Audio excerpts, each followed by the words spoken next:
Shalom Bapak Ibu Saudara yang dikasihi Tuhan.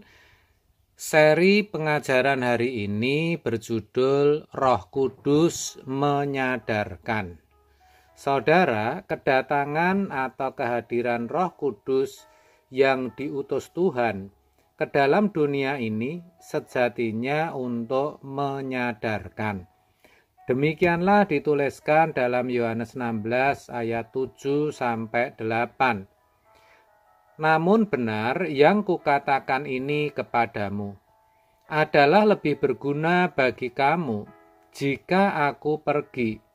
Sebab jikalau aku tidak pergi, penghibur itu tidak akan datang kepadamu. Tetapi jikalau aku pergi, aku akan mengutus dia kepadamu. Dan kalau ia datang, ia akan menginsafkan dunia akan dosa, kebenaran, dan penghakiman. Perhatikan kalimat, tetapi jikalau aku pergi, aku akan mengutus dia kepadamu. Dan kalau ia datang, ia akan menginsafkan dunia akan dosa, kebenaran, dan penghakiman. Dikatakan ia, yaitu Roh Kudus, akan menginsafkan dunia. Menginsafkan artinya menyadarkan. Hal itu lebih jelas kalau kita baca dalam terjemahan sederhana Indonesia, di mana dituliskan begini. Pada waktu Roh Penolong itu datang, dia akan menyadarkan orang-orang yang ada di dunia ini bahwa pendapat mereka salah tentang ketiga hal ini. Tentang dosa, tentang caranya orang-orang bisa menjadi benar dalam pandangan Allah, dan tentang pengadilan terakhir. Saudara, ternyata pendapat dunia tentang dosa selama ini itu tidak benar. Juga tentang kebenaran, yaitu bagaimana orang bisa menjadi benar, menjadi berkenan dalam pemandangan Allah atau menurut Allah. Juga tentang penghakiman atau tentang pengadilan terakhir.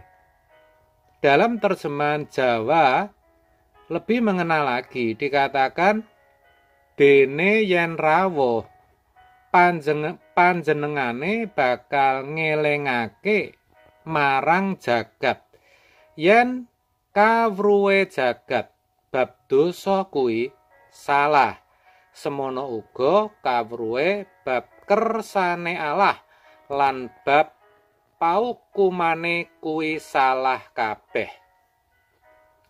Dari sini kita tahu bahwa pemahaman atau pengertian orang-orang dunia tentang dosa, tentang kehendak Allah dan pengadilan Allah itu salah semua. Dan yang lebih parah lagi, itu semua tidak disadari. Mereka berpikir pemahaman mereka sudah benar. Itulah sebabnya Tuhan mengutus Roh Kudus untuk menyadarkannya. Agar orang insyaf bahwa di antara mereka tidak ada yang benar, seperti dituliskan dalam Roma 3 ayat 10. Tidak ada yang benar, seorang pun tidak. Sebagai orang percaya, kita beruntung karena Roh Allah, Roh Kudus berkenan mendiami tubuh kita. Kalau Alkitab berkata Roh Allah diam di dalam kamu, 1 Korintus 3 ayat 16, itu berarti tinggal di dalam dirimu. Kata diam dalam ayat itu bukan pengertiannya pasif, alias tidak berbuat apa-apa.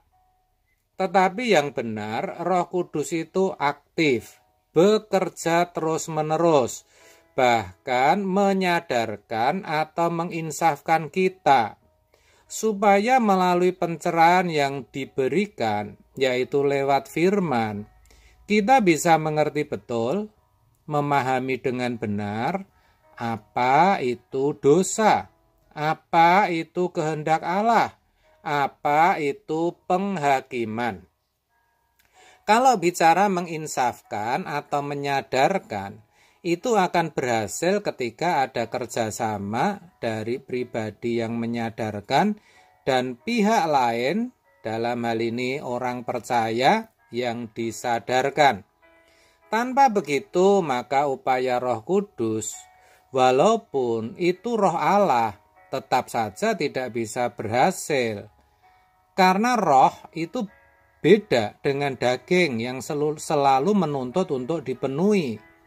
Roh itu lemah, seperti dituliskan dalam Matius 26 ayat 41.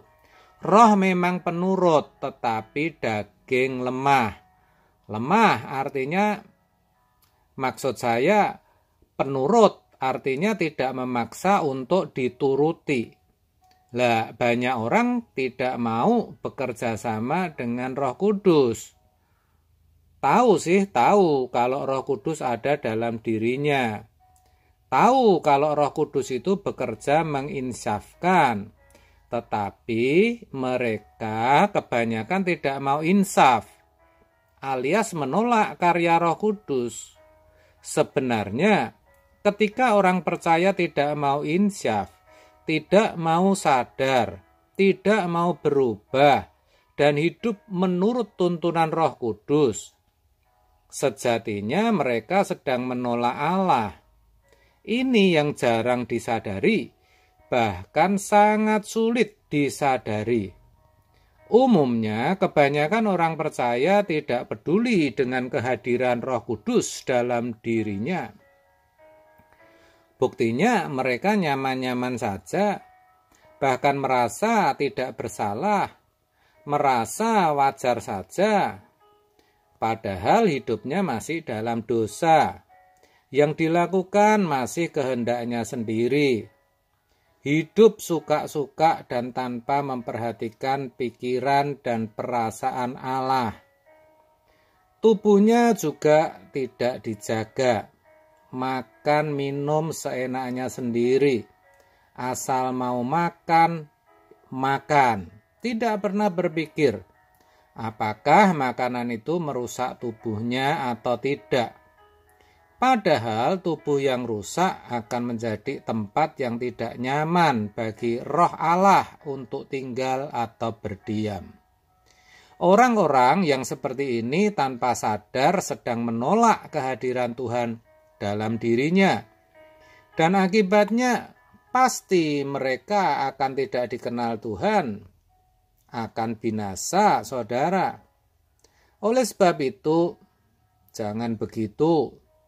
Mari mulai sekarang, setelah mengerti kebenaran ini, kita berubah. Kita harus bersedia menanggapi upaya Roh Kudus untuk menyadarkan kita, untuk menginsafkan kita, dengan cara kita terus belajar firman dan memperhatikan hidup kita, agar hidup kita selalu dalam pimpinan Roh Kudus. Amin. Tuhan Yesus memberkati.